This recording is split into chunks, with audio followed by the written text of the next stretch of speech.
Coming up on Network Africa, a 9-year-old child who contracted HIV at birth has been discovered by scientists in South Africa to be in remission from the virus. Kenya's anticipated presidential debate holds today in the capital, Nairobi.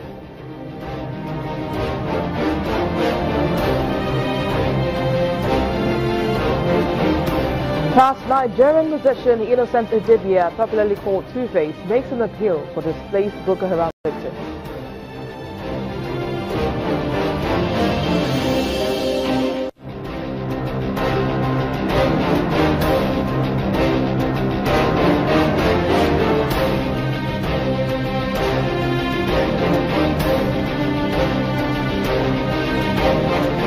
It's great to have you on the program today. I am Bisi Adebayo. Let's kick off with a look at stories that made headlines over the weekend. The Libyan forces defeated Islamic State in the coastal city of Sirte. Hundreds of bodies of foreign militants still lie stored in freezers as authorities negotiate with other governments to decide what to do with them. The corpses have been shipped to Misrata, a city further to the west, whose forces led the fight to defeat Islamic State in Sirte in December. Allowing the bodies to be shipped home to countries such as Tunisia, Sudan and Egypt would be sensitive for the governments involved, wary of acknowledging how many of their citizens left to fight as jihadists in Iraq, Syria and Libya.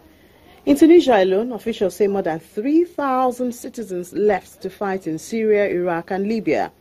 Islamic State took over Sirte in 2015, taking advantage of infighting between rival Libyan armed factions and using the city as a base from which to attack oil fields and other nearby towns.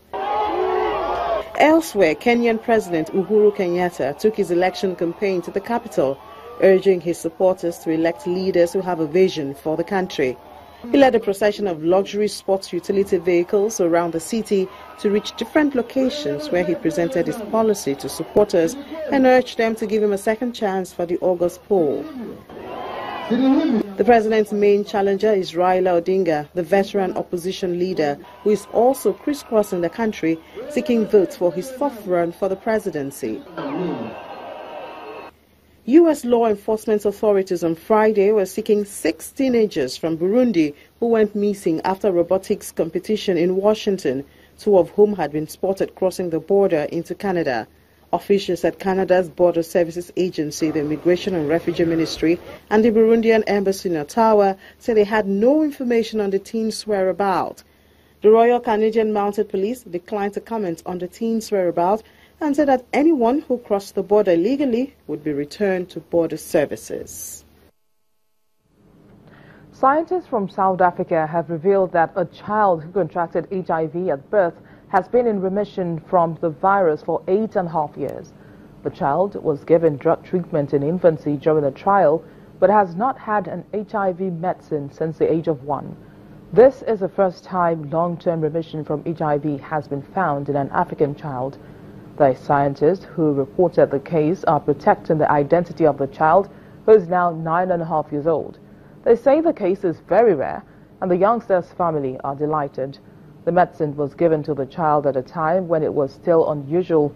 The researchers believe the remission is not due to the treatment, but to this young person having something unusual, which is either genetic or immune-related, that has allowed long-term protection from HIV. Meanwhile, HIV experts are joining forces with cancer specialists to look at how the latest developments in cancer research can help find a cure for the virus. The researchers meeting at an HIV science conference in Paris believe that the virus multiplies in a similar way to cancer tumor cells. They hope this similarity could be the key to finding a way to rid the body of HIV rather than merely bringing it under control.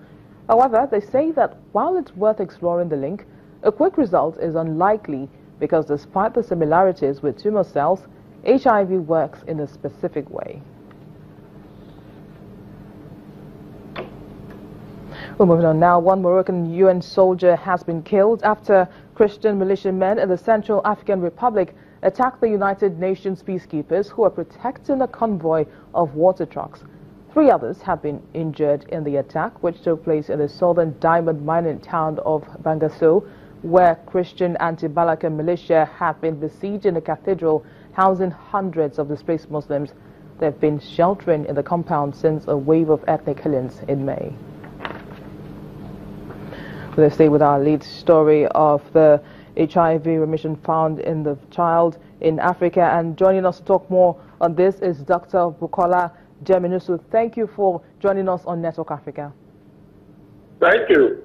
Now tell us, is this even, is it possible for a child who contracted HIV at birth to have been in remission from the virus for a whole 8.5 years? Well, in theory, it is not impossible if all viral particles can be wiped out from the blood and tissues, notably those of the immune system. This latest case in a 9-year-old South African child is the third after 2 other cases of children from USA and France, apart from 2 or 3 adult cases. So in theory, it is not impossible. Now, what does this mean for the child? Is it possible that he can be totally free of HIV? Well, regarding this, only time can tell.